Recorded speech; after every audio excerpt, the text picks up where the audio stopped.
Welcome to Financial Clinic, your ultimate guide to achieving financial success. Proudly sponsored by NCBA Bank. Join Sally Limo as she expertly shares invaluable tips and insights designed to empower you in reaching both your personal, business, and financial goals with NCBA Bank. Your journey to a brighter financial future starts here. NCBA. Go for it.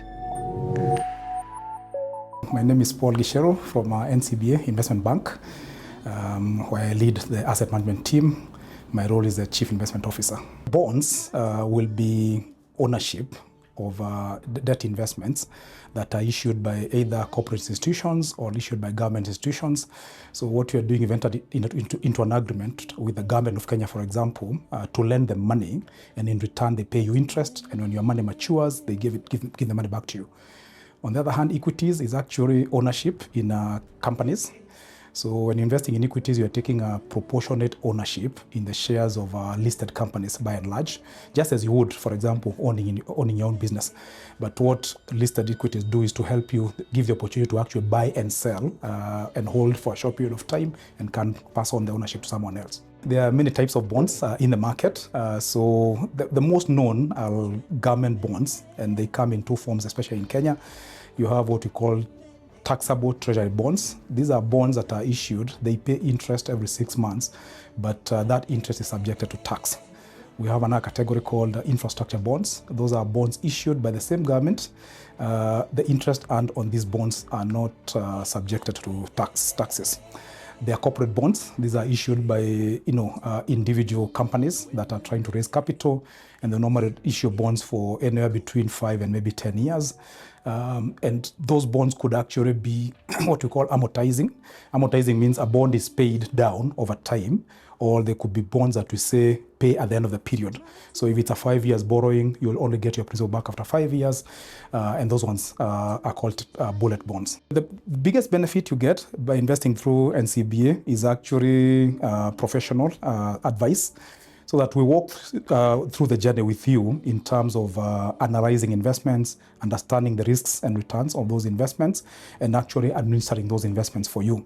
The other thing is actually providing access into a range of investments because of a wide array of customers and and markets that you're accessing. Then you're able to access bonds that you may not typically access if you're doing it on your own. So we're able to give you that diversity of of investments that you can actually use in terms of creating your own portfolio. So a bond portfolio, in essence, can be created such that by the time you're retiring, it's going to be paying you interest over time that replaces that that income. And so the advice here is to actually look for a range of bonds that can actually, in total terms, give you the income that you'll be looking for. That income can be paid to you every month, or can be paid every 6 months or quarterly, depending on what you go for. Equities, on the other hand, are instruments that you'd want to use early in your retirement planning cycle, because the idea with equities is that over time, the value of the assets that you've bought are actually growing, and you're also earning dividends. So you don't use equities very late in your retirement plan. You actually start doing it early. But as you get it closer to retirement, you probably want to transition a bulk of your equity investments into bond structures. And then you also get a relationship manager who works with you through the journey, so that in case you need help on any item, then you have someone to actually handle you in that process. So I welcome you to join me on the Financial Clinic to learn more about investing in equities and bonds. Most welcome. Twende mbele. NCBA. Go for it.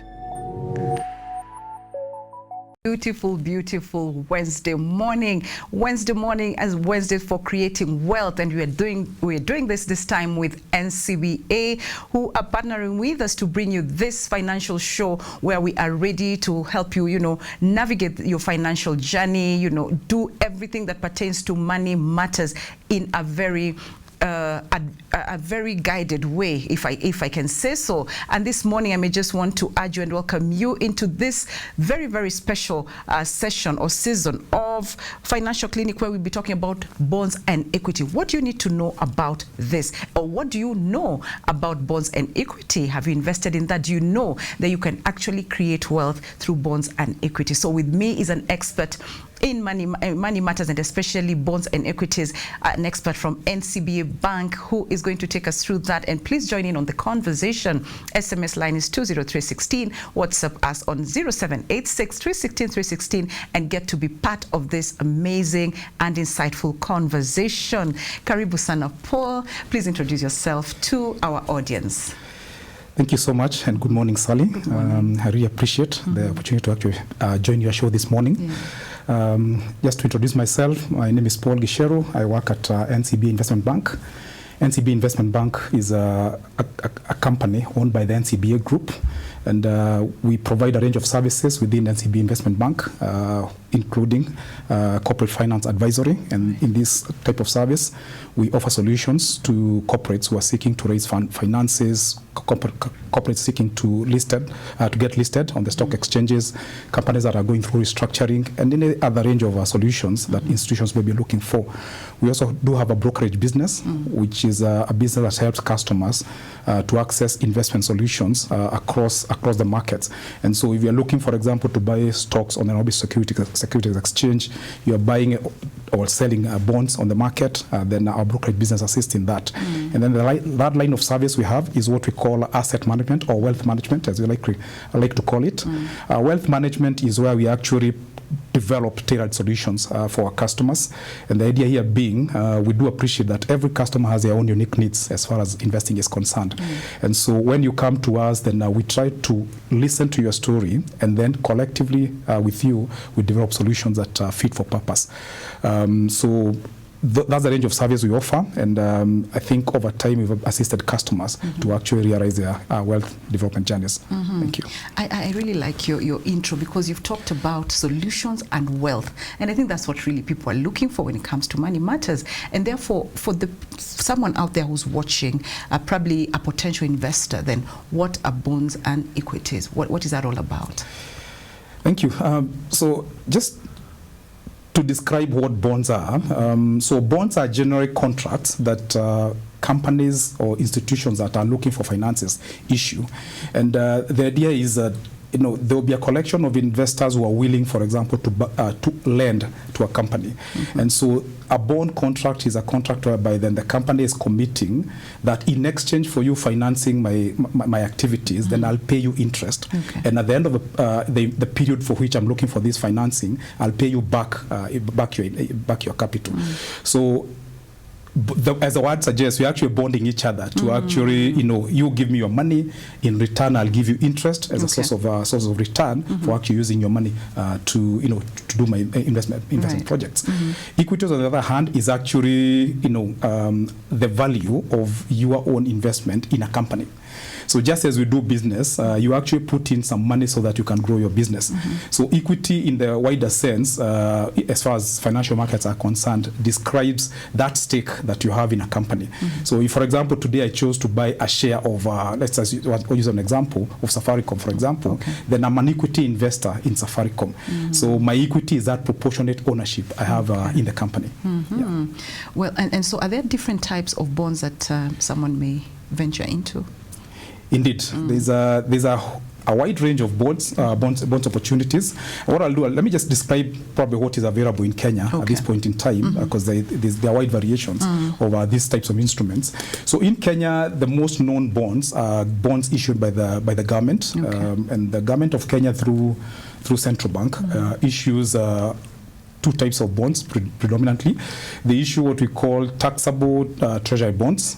So taxable treasury bonds in this case are bonds that will pay interest every 6 months. Their tenor range from as short as 2 years, and I think the longest we've probably seen in this market is up to 30 years.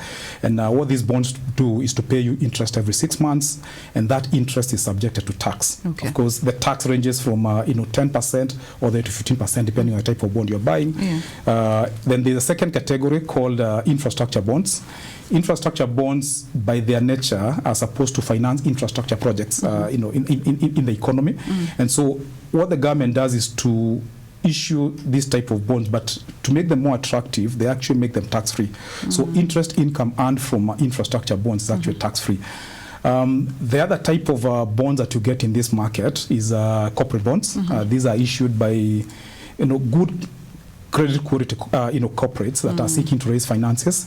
And in Kenya, the range or the period over which you've seen these bonds being issued is anywhere between 5 and 10 years. They pay interest. Again, most of them will pay 6 months, although you see some pay on a quarterly basis. They're also subject to tax. And so every time you're seeking these opportunities, you also have to evaluate the tax implication of on the return that you're earning. Yeah, because actually I was coming to that. What are some of the tax incentives, that may just appeal to a potential investor, apart from the tax-free aspect of it? So what other tax incentives are there? Yeah. Now, as I said, interest income, for example, for the infrastructure bonds is actually tax-free. But what you also realize, if you actually traded a bond in the market and made a gain, that gain is not subjected to tax. If, for example, you are trading that bond in the market. And so you get a good tax planning opportunity by buying some of these investments and realizing returns out of them over time. And then, of course, there's a potential allowability. The tax, for example, that accrues on a taxable bond can be offset against your corporate tax, at a later date in time. Because if you are investing as a corporate, then your total tax will be 30%. But you've already paid a 15% tax on a bond that is actually offset. If you buy infrastructure bond as a corporate, then that line of income is actually not subjected to taxes. So there's actually a tax advantage of investing in these bond instruments in the market. Yeah, and as the investor now is there already, what are some of the things that could go wrong, and what are how do you manage such risks? Yeah. So indeed, and I think we can look at bonds first and then jump onto equities. So as I said, a bond contract, you're actually lending money to an institution. So one thing that is very important to consider ever is the credit worthiness of the institution to which you're lending this money, because being a passive income, passive investment, then what you're trying to make sure is that if I invest my money in this company, then the risk of loss of that money is actually moderated. And so what could go wrong really is in the form of default. If, for example, the company you're investing in then defaults in payment, then you're actually saying you are at the risk of losing your principal investment. So as part of the investment process, one thing that you have to always consider is how creditworthy is the borrower as far as is concerned. Then the second type of risk that we always see, or things that could go wrong with this investment, is if at times you misalign, your investment objective versus the investment you are buying, then you can find yourself in situations where, for example, you need money but you cannot access it. And case in point is, if, for example, I invested school fees that I'll be paying for my kids next month and bought a bond, the presumption is that I'll go to the market, I'll sell that bond and I'll get my money back. But market is subject to cycles. So at times you think you have a good investment, but you can't access your money. So it's always important then to ensure that as you're buying these investments, they actually align to the objective that you're actually pursuing. So, but I think the most important one for me is always the credit worthiness of the company, just so that you avoid the risk of default. When it comes to equities, equities actually are like the residue risk that people take in a company. So that if a company goes down, or as you say, goes bust, then unfortunately you actually lose your money. So one important thing one always have to consider is fundamentally, is the company I'm investing in solid enough so that I can be confident that my investment will actually grow, that this company can actually be able to pay dividends, that this company is actually growing and meeting the objectives. Because remember, the end point of investing in stocks is actually to earn that dividend income and over time get a capital appreciation for that investment. So if you don't realize those two objectives, and those things could actually, those two things could actually go wrong. And then obviously, even for the equities market, the risk that the market could actually be down when you're trying to dispose an equity security. So here I'm an investor. I want to invest. Does NCBA have investment accounts and probably also advisory services for someone like me? Now I'm coming in as an investor. Great, good question. Yes, indeed. I think I started by introducing NCBA Investment Bank. Yes, we do provide a lot of advice around investing. Yeah. So if you're seeking to buy a bond or invest in equity securities, then you can always approach NCBA Investment Bank. There are different ways that we can actually help you on this. So the first one would be, as I said, you have a brokerage business. So if you actually want to run these investments by yourself, then you can set up, if it's for bonds, you can actually set up a CDS account with Central Bank, and with that CDS account, then you can actually get our brokerage business to source bonds and and put them on your CDS account. And if you want to sell them, then you can also use the services of our brokerage business to actually sell those securities. The same applies for equities. If you wanted to buy and sell and manage that equity portfolio on your own, then our brokerage business can actually assist in that. On top of that, then on the wealth management side or the asset management side, we can actually run those portfolios on your behalf. So what we'll do is that you come to us, we agree on an objective of an investment, and then we collectively agree on what type of investments we are going for. And through our custody account, we buy those investments and continue managing those investments on your behalf. So that then every so often, maybe on a quarterly basis, we are sitting to discuss and evaluating whether these investments are still meeting their objectives. So one way will be to do it by yourself. The other way is to do it through a managed portfolio. And even, for example, where you still want to do it yourself, but you don't want to go the whole leg of opening CDS accounts, we actually have custody accounts through which you can actually access these investments. I think something to add also is more recently, I think we've seen Central Bank enable investors the more by creating what we call CSDAO accounts. CSD accounts rather, where you can actually digitally set up your own account. Now, what you realize that even with that, you still need a broker to actually take those transactions to the market. So NCBA actually also places themselves in that position to actually provide that broking solution, so that if you want to sell those bonds or you want to buy more from the secondary market, then you can actually offer that as well. And just to add also, if you are the type that also says, I don't have the time to actually evaluate stocks, I don't have the time to evaluate bond securities, then we actually can provide indirect investments through funds. So we have a fund, for example, that buys listed stocks in the Kenyan market, listed stocks in the global markets. We also have a fund that also buys bonds in the local market and also in the foreign markets. So that you can actually come to us and say, I want exposure to bonds, can I buy into these funds? And then based on your objectives, we can actually advise which type of funds or allocation you can actually do to this investment.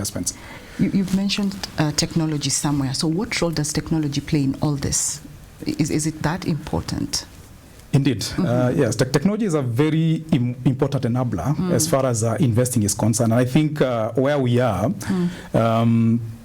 it makes it more efficient to actually access these investments. So you can imagine sitting in the comfort of your living room, that you're able to pull investments from different sources just through your phone. And so with that, you're able to create diversified investments, pulling from different sources through just an application. So it's a very important enabler. Then technology is going an extra bit, where it's providing platforms for advice, so that you can go in and model your investments, and then you'll probably be able to evaluate the kind of risks framework that you actually get. And from there, you can say, this is how I feel my investment.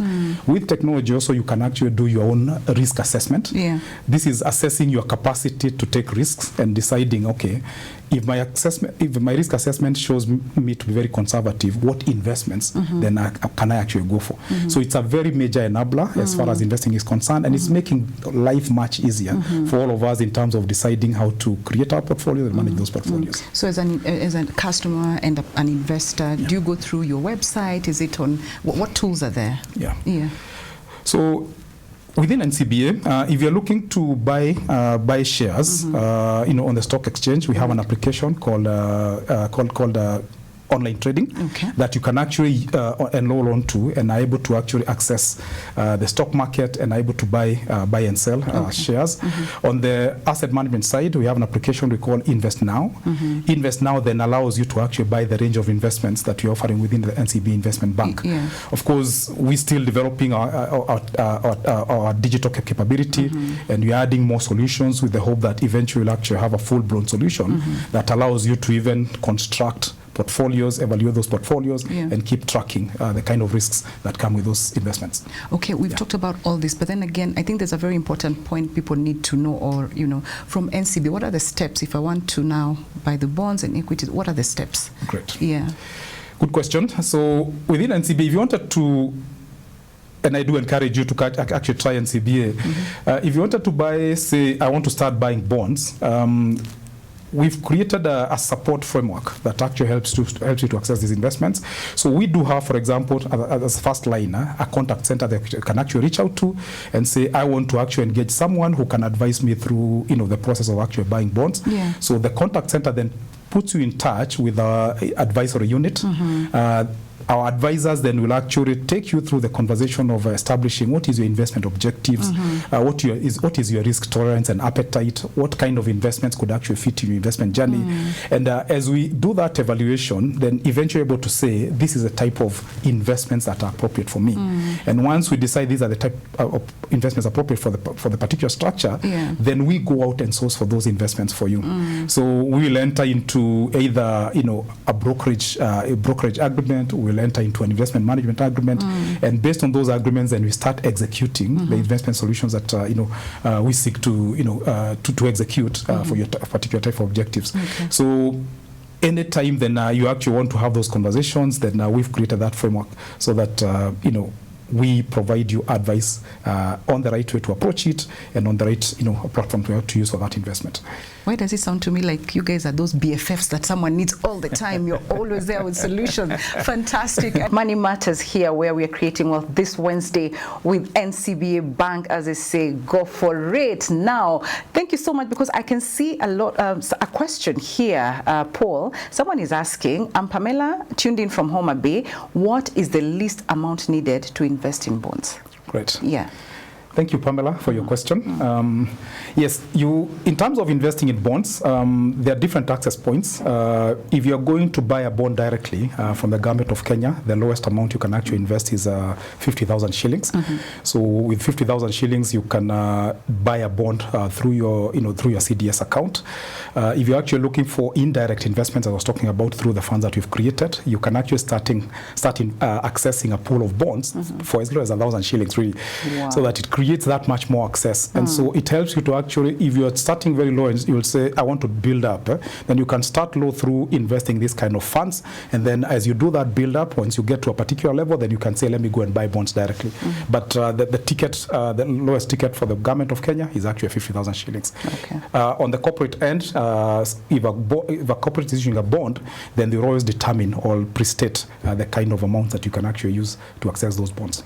Great, great. I'm sure that answers Pamela's question. And, moving on, Paul, what are some of the benefits? Because even as someone comes in to invest at NCBA, they're looking for benefits. What are some of those benefits that NCBA offers to someone who is investing in bonds and equities? Great. Great. I think maybe the most important benefit that you probably consider through coming through NCBA is actually professional advice. Okay. So you actually get a professional advisor who will actually advise you on the suitability of a bond investment. Okay. So that you're not going in it blind or not sure how then each particular investment you're looking at is actually aligned to your objectives. So once we sit with you and appreciate what your objective you're pursuing, then you're able to provide you the advice to tell you, then instead of going for say 30 years bond, why don't you go for 5 years bond? And then in addition to that, then you get access. Access is because we are in the market on a continuous basis, then we are able to source, or we are meeting a lot of people selling bonds and a lot of people buying bonds. And so we get a variety of these instruments. And so even in terms of accessing markets, accessing investments that you could not access either to, then we actually provide you that access. Then by and large, you also provide relationship management so that you also get a dedicated investment advisor who can actually be helping you every time that you actually want to make a decision as far as investments are concerned. And then, of course, I talked about technology. Yes. As an enabler, you can actually use our technology platforms to actually access these investments. Okay, fantastic. And just on a question also from our audience is, good morning, kindly let him talk on the tax deductions on T-bills. Yeah. Great. Good question too. So the way T-bills are structured in Kenya, all T-bills are short-term investments. So we have a 3 months T-bill, we have a 6 months treasury bill, and then we have a 1 year treasury bill. The way the government has structured the tax on treasury bills is that they are subjected to withholding tax at the rate of 15%. Okay. So if you're investing as an individual, the rate of return you get is actually net of the withholding tax. And by their nature, treasury bills are classified as discounted securities. So if you buy a treasury bill worth 10 million shillings, for example, and the rate of return is 10%, just to use an easier calculation, then what you'll be paying to the government of Kenya will be 900,000 plus if the return on the treasury bill is so let's say that again. If you bought 1 million shillings of a bond, and the return of it's say 10%. So the government will ask of you to pay 900,000 plus the withholding tax of 15% of the 100,000. So you probably be paying about 915,000. Then at the end of the 3 months or the 1 year period, then the government gives you back 1 million shillings. But all of them will be subject to 15% withholding tax. Of course, that's final tax for individual. If you're a company, then it's subjected to further tax. Yeah. Oh wow, that answers Betty Wanjiru's question. Thank you, Betty, for that question. And Paul, just looking at, if we get into diversification, what is the importance of diversification between the bonds and equities? Yeah. Good. So as you can imagine, then each of these investments, we're looking at equities, they present a set of risk and opportunities that you have to think about. As I said earlier, equities is a residue investment in a company. Right. And when you're buying equities and you're taking the risk that this company could go down or could go under, but you're also taking the risk that this company could pay dividends or not be able to pay dividends. And so you're looking at two types of returns for equities, dividend income and the potential capital appreciation coming from this. Now, by that, then what that tells you is that it is possible that you might be in a place where you're either earning dividends or not earning dividends, your shares are appreciating or not appreciating.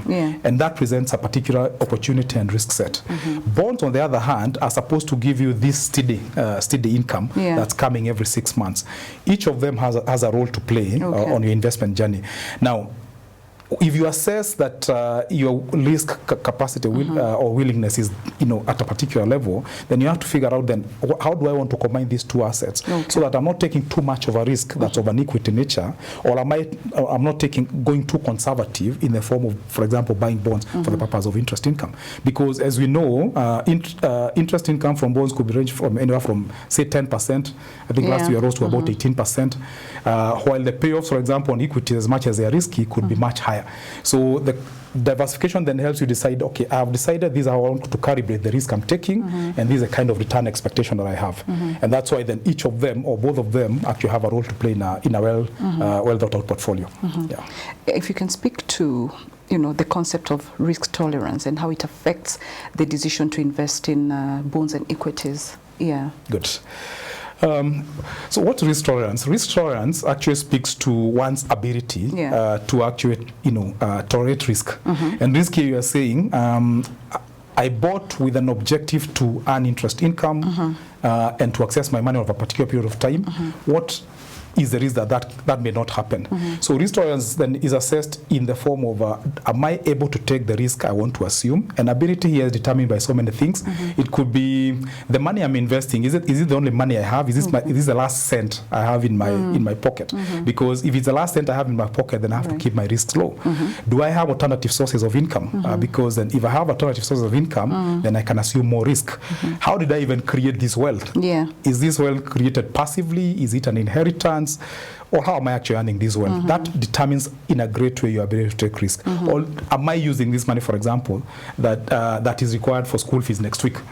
That reduces that much the ability to take risk. And then there's a willingness. Willingness is here. Can I sleep at night? The last thing you want to do is to invest and you can't sleep at night, because every 2 minutes you're trying to figure out, could it go wrong, could it go right? So willingness is generally the emotional, cognitive thought of what if this went wrong? How can I survive it? And that's why I'll ask people, sometimes when we're onboarding, what would happen to you if your investment went down by 25%? And you're trying to assess someone's willingness to actually take that risk. Now, the reason we do that assessment is because eventually you have to decide if this investor of a conservative nature, can they take moderate risk? Can they take high risk? If they can take high risk, then the recommendation, the investments you go for is actually informed by that. And then you can actually say, you know what, because this person has 20 years to realize this investment, they can actually take, so say, equity securities as part of investment. But more than that, let's introduce some bit of bonds. If they're very conservative, we'll say, you know what, let's go for low risk investments. Buy treasury bills, buy fixed deposits, put some bit of bonds. But if you want to take equity risk, then let's put it at a particular low level. So it's a very important determinant of an appropriate asset allocation for an investor. We get to our social. Wow. Someone is saying, hi Sally, greetings to our teacher, Mr. Paul. Paul, now you've been great to our teacher now, yeah? Now that we have an expert on board, please help me understand. One, is it better to invest in bonds or equities? What exactly is class asset? Yeah, and what's the difference between a bond and a loan, given that both are paid with interest and on specific dates as per the agreement? So probably we go, which one is better to invest in first, between bonds and equities? Good. Yeah, so the way to answer that question, which one is better to invest between bonds and equities, is that none of them is better than the other. I think it's an issue of what role are they playing in my portfolio? So that if you've decided that I want a portfolio that has both opportunity for capital appreciation and steady income over time, then both of them have a role to play. If you decide that all your concern is actually to get interest income coming through, then you'll actually be leaning towards bonds. And so, for example, if I'm talking to someone who's retiring next year, I'll be telling them your priority may not be so much of earning capital gains from equities. And so we'll say, let's lean more towards bonds, because all you're looking for is actually income from that. If I'm talking to a young investor who's in their 20s and they're still working, then I'll be telling them, let's try to get a good mix of equities and bonds, so that over time you get the twin return of capital gains from the equities fund, the equities investments, and also getting consistent income from the bonds that you keep reinvesting, so that you can also compound your return over time. So they both have a role to play. It's actually a decision as to then what proportions you want to use them in your portfolio. Then what exactly is class asset? Yeah, sorry, I've used that term repeatedly, asset class. So asset class really is, what we do is to bundle particular types of investments that have similar characteristics in classes. And so there's a class of assets that we'll call fixed income securities. These are securities that will pay you generally interest income over time, and they have lesser risk as far as price appreciation or depreciation is actually concerned. We have other assets we'll actually call risky assets, and say, for example, equities, which we are saying the main source of return for these is actually the capital appreciation that you're looking for. So the classification here is driven by the characteristics of the varying characteristics of particular investments. And so you can say for this batch, we call them risky, the others we call them risky. And then in between, then you create a continuum based on the combination of the assets that you decide to use. And I think that the last question was, what's the difference between a bond and a loan, given that both are paid with interest? Good. Interesting question. So, difference between a loan and a bond, and I'm looking at it from the investor perspective. If you look at it, a company can actually go to the bank to borrow a loan, and they'll be paying interest to the bank. The bank may structure that loan as we'll give you 1 million shillings, you'll pay it after 24 months, but you'll be paying interest every few months. The bond, we are saying, you go to a range of investors and tell them, now bring in your money, I'll be paying you interest every 6 months. So from an investor perspective, there's actually no real difference between these structures so far as it's paying you interest as per contract. So if it tells you that I'll pay interest every 6 months, then it does that. The only difference is that a bond may be listed, for example, on the stock exchange, allowing you, for example, to exit that investment before it matures. But typically, a loan may be contractual in nature, such that the only exit opportunities you may have is when that loan matures, if you're investing in a loan for opportunity. And I know it's a very relevant conversation, because there's a rise in private debt opportunities across the market, where people approach you and say, lend me 1 million shillings for my business. You're giving them a loan. But by and large, you only exit that loan when that loan matures. For a bond, you can actually take to the market and exit before the maturity. Okay. Yeah. Is there an opportunity in NCBA, like you're investing in the bonds and equities, and you're able to you're able to link that to the international market? Is that possible at NCBA? Yes. So I think, as I was stating on your starting, right now, for example, if I wanted to access a portfolio of international bonds, we already have a product called the NCBA Global Fixed Income Fund. And what it does, it actually accesses a very diversified pool of global bonds. So you'll, in this pool, you'll have US bonds, you'll have European bonds, you'll have African bonds, all brought in as one investment. If you have, for example, a quantity of money that you'll say actually want to access a particular market, then we can always, through our network, help you access those markets to buy a particular type of bond. If you're looking to buy equities, we also have a global equities fund that then allows you to access listed equities across the market through other funds that are listed out there.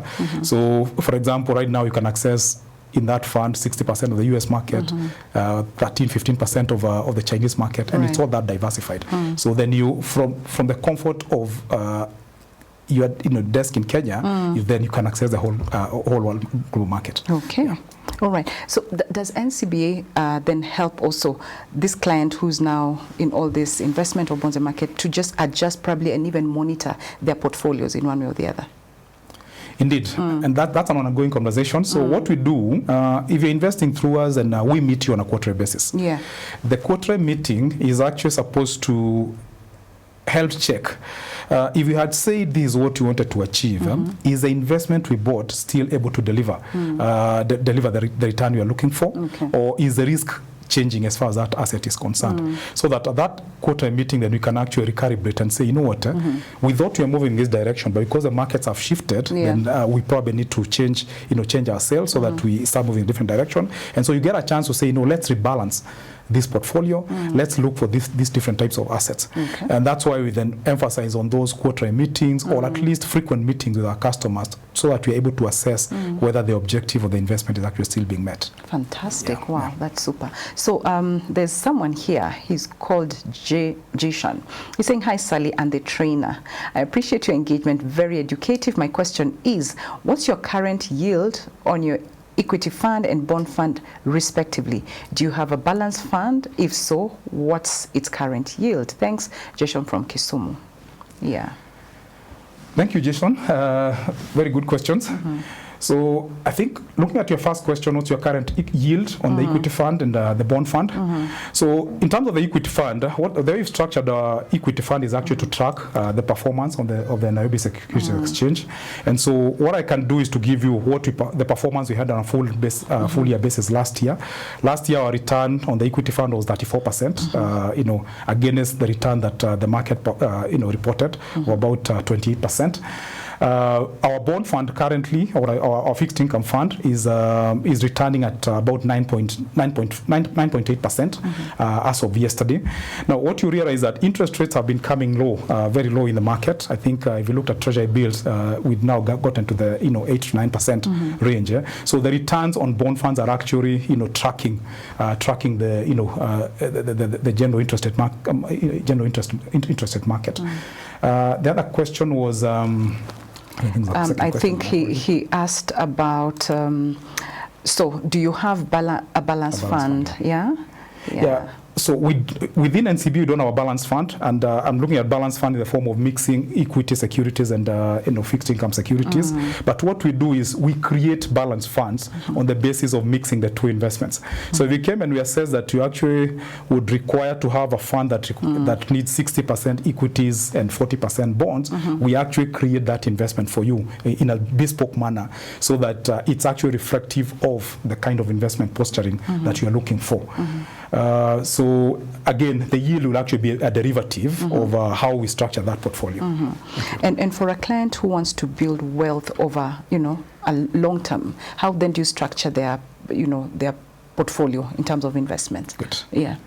So if you're looking to structure your portfolio in the long term, this is how we go about it. There are various considerations you have to make, or we make rather, when you're looking at long-term investments. Right. So it's about 7 or 8 factors that we look at. So first we look at your return objective. What exactly are you trying to achieve? Is it to save so that if your kids are in grade 1, that you'll have money to actually take them to university about 15 years? What is that objective that is so critical to you? Or is it your retirement that you're actually saving for? So then we assess what level of return would be appropriate to actually achieve that. Then we also look at your risk tolerance, what we were talking about earlier. So risk tolerance here, you're looking at how much risk can this portfolio tolerate based on how I understand this, understand the customer. We also look at your liquidity needs, so that even if you're talking about long term, we want to be cautious enough so that, because we know even the best laid out plan can actually change along the way. So can I provide for some bit of liquidity just in case something was happening? So what is that level of liquidity that I must provide for in a portfolio? We also look at whether there's the tax implications of that investment. So if you're tax exempt, we'll structure your investment differently from a taxable investor. We'll look at the time horizon. Really, when you say long term, what are you talking about? Are you talking about 10 years, 5 years, 15 years? Because again, that can also be very relative to the investor. And then the other consideration, like any unique factors. I've had customers who come and tell me, do not invest in this type of entity because of their own beliefs. So I have to ensure that those unique factors are actually taken care of as actually making those investments. Now, when I put all those factors together, then I develop what we call an asset allocation. And we'll actually evaluate that this asset allocation is meeting that objective and can actually sustain meeting that objective over the investment horizon. And then together we move to executing that, and we consistently evaluate to ensure that it's staying within the parameters that we developed. I know you've talked about retirement in the opening clip when we started the show. You've also mentioned it again. So can someone plan their retirement through investing in bonds and equities? Indeed, indeed. You can actually you can use bonds and equities to plan for your retirement.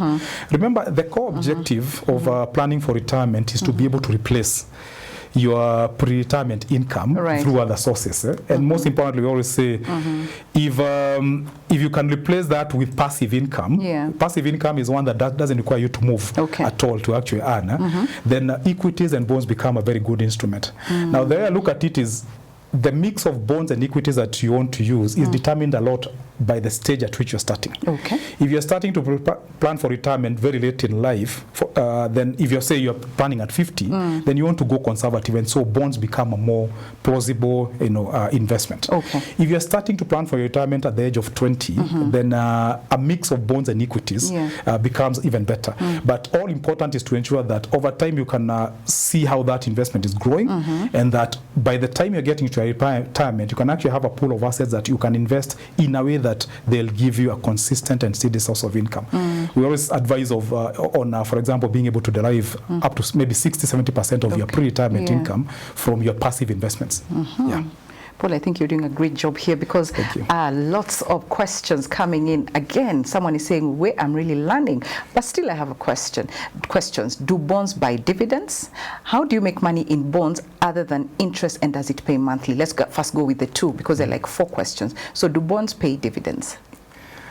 Bonds pay interest income, equities pay dividends.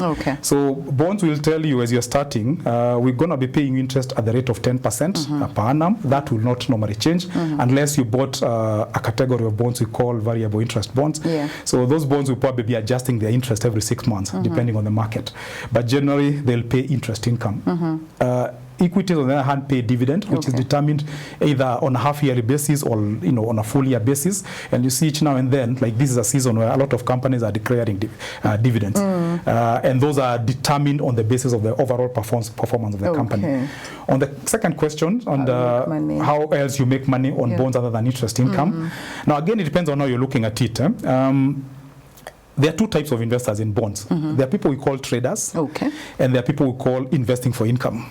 So if you're investing for income, the predominant source of income for you will actually be the interest income coming from these bonds. And these are people who will always say, I may hold this bond to maturity, because all I want is actually interest income coming from it. But a trader, on the other hand, will actually be trying to take advantage of the movement in the prices of the bonds in the market. So they will want to derive a lot of their income from the trading of on the price variations as far as the market is concerned. Right. Trading takes a bit of information, more information to actually really execute. And so it is a decision that one will have to make to actually decide what space do I want to play, do I have the information, am I present enough in the market to actually be able to take advantage of that opportunity. Okay, Yeah. and very quickly, because of time, probably between bond and stocks, which is better, I think you've talked about that, then are there any risks in bond? Because so far it sounds like a good deal. Yes. They certainly, I think there are risks in every investment. Yeah. I don't think the concept of risk-free investment, I think, has been challenged in a big way. So there are risks in bonds. I think I started by saying the most important consideration in a bond is actually the credit quality of the borrower. Yeah. So if the borrower, for some reasons, then defaults, then your money actually, you lose your money. And so even when you're starting to invest in a bond, then ask yourself a big question. What is the likelihood that this borrower can, can default? The second risk is, especially for these bonds that are traded in the market, every time the market is moving, then bonds lose value or gain value.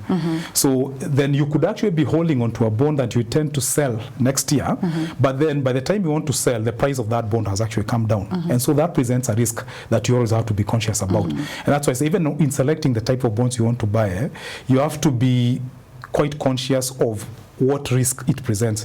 Very long-dated bonds present, a higher market risk or trading risk than actually short-dated bonds. Yeah.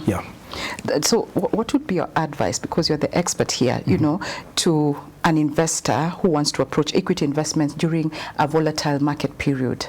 Yeah. For me, equity investments are an element of due diligence. Really, what are the fundamental considerations about the company I want to invest in? So in essence, saying I'm not investing because people are investing. I'm not following the herd. I'm actually doing some homework before I actually invest on any equity security. Volatile markets come and go. So you'll be in volatile markets. Then what you always to ensure, if you're buying in a volatile market, is that you're buying at the right price. So don't pay too expensive.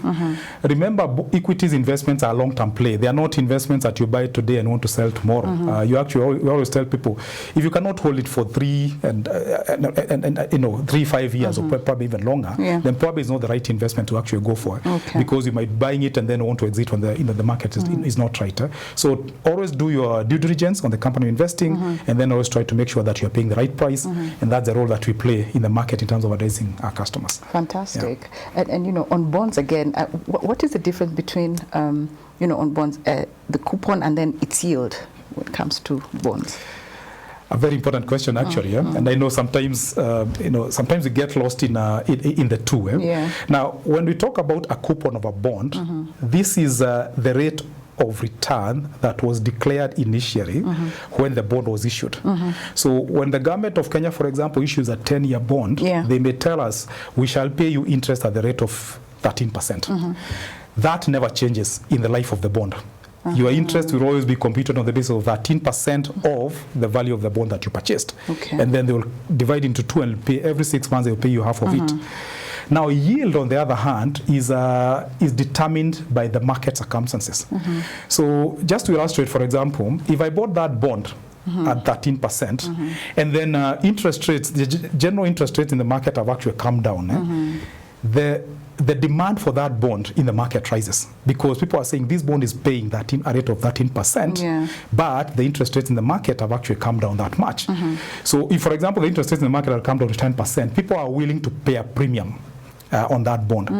That premium is determined on the basis of the yield of the bond. And so we are saying, the yield of this bond could have actually come down to 10%, and so you are paying a premium on it. So it's a basis of deciding, am I going to pay a premium for this bond, or am I going to buy it at a discount? And it's all a balance of what is the initial interest rate that the bond is paying, and what is the current level of interest rates in the market. Okay, Yeah. probably in like 30 seconds, maybe you can wrap up with your final, sentiments, advice to our audience. Great. Yeah.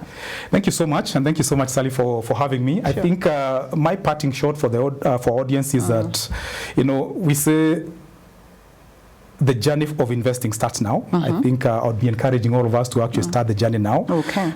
We are here to actually provide the advice and the comfort of information, so that even as you make these decisions, then you actually have the right information to make those decisions. I don't think there's no reason to fear investing in equities or fear investing in bonds. Right. But just to assure you that we'll be on standby to actually help you should you reach out to us. Our contact number is 0756 0711 056 444. I will repeat that, 0711 056 444. You can reach out on our contact center, and then you will be routed accordingly should you be seeking any advice as far as investing in equities and bonds. But we'll be happy to actually start the journey with you, or continue the journey with you by answering any questions you may have. Fantastic. Thank you so much. That's a good way to end that. And indeed, if you are interested, or you feel like you still have more questions for our NCBA expert here, Mr. Paul, then you can still send in your text, send in your questions on 20316, which is our SMS line, or 0786 316 316, which is still our WhatsApp line, and we'll be able to get those questions or concerns to the NCBA team, and they'll be able to reach out to you. But until then, we want to say thank you so much, Asante Sana, for your time, for the questions, for just engaging us this morning as we, NCBA helps you to create that wealth. NCBA helps you to plan your finances and personal goals and all that when it comes to matters finances. Asante Sana. And to also that very special group of people called our partners. These are people that really hold our hands. They walk with us through this journey to bring you such content, by supporting us in various ways. And if you feel you want to be part of this team, then you can send in the word partner to 0786 316 316 WhatsApp line, or 20316 our SMS line. Just send the word partner and we'll reach out to you. And if you want to be a blessing to this ministry, then you can also do that through our paybill number 316 and send the word to the number, to your telephone number. That is your account number. Thank you so much. And remember, it is only NCBA that will get you there, will help you achieve your financial dreams. So NCBA, go for it. Thank you, and see you again next week.